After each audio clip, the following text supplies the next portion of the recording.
అక్షంతలు తీసుకున్నాను, అక్షరాలు తీసుకొని దీపారాధన చేయండి. చెప్పండి చెప్పండి. దీపం జ్యోతి పరబ్రహ్మ స్వరూపణే సాక్షాత్ లక్ష్మీ నారాయణ దీపేన సాధ్యంత భగినాదిత్యం మమ గృహే చ మమ వ్యాపారస్థలే శ్రీ మహాగణాధిపతి దేవత సహిత శ్రీ రమా సత్యనారాయణ వ్రతకల్పోక్త సహిత శ్రీ లక్ష్మీ గణపతి హోమాఖ్యం హవనాఖ్యం చ ప్రారంభాబ్ది శుభముహూర్తం అస్తు.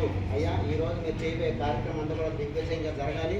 అంతేకాకుండా మనము మనతో పాటు ఉన్నటువంటి ప్రతి ఒక్కరు కూడా అన్యోన్యంగా అన్ని విధాలుగా శుభంగా ఉండాలని ఉద్దేశంతో ఈ చేసే కార్యక్రమం తర్వాత తదుపరి అంతా కూడా శుభంగా ఉండాలని మనస్ఫూర్తిగా దండం పెట్టుకుంటాం. ఓం శ్రీ ఓం శ్రీ దేవీ